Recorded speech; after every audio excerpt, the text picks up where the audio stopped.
The Majlis was wonderful. Because they brought together people from so many different parts of the world.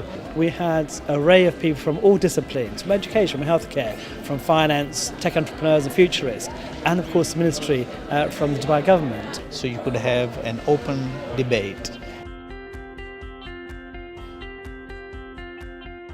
So the questions I was really curious about were, how do we teach human skills in education in the 21st century? How one could refine education as opposed to taking, this is at level A, and how do you take that discussion to level M, level Z?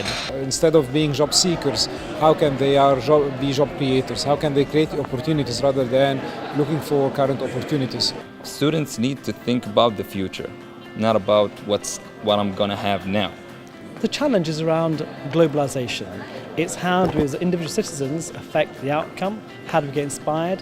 How do we take part in that global discussion to make the world a fairer place, both in terms of finance, in terms of wealth, in terms of healthcare, in terms of education?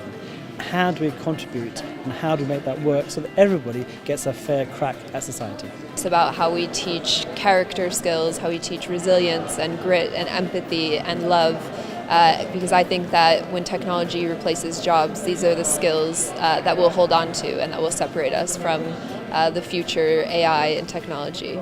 The system of education is implementing that you need to be this person. They gave us one character. You need to be this character. That's wrong. We are different types of characters. If you take this away from us, then what are we? Just robots and machines. I think there's a mistake sometimes in thinking we all need to do something, the same thing. I think we actually need lots of diversity. That there was a student who asked the question as to what's the future of future. That was a very, very intelligent question. Now, firstly, what really do you want to use artificial intelligence for? I said, let's use AI today to promote the fact that the power of love should always be more important than the love of power.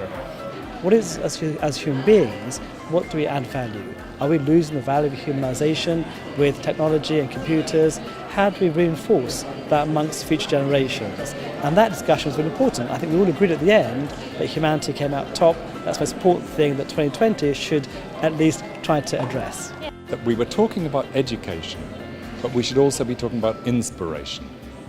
And what Expo can do is inspire people. And that's what makes them want to be educated.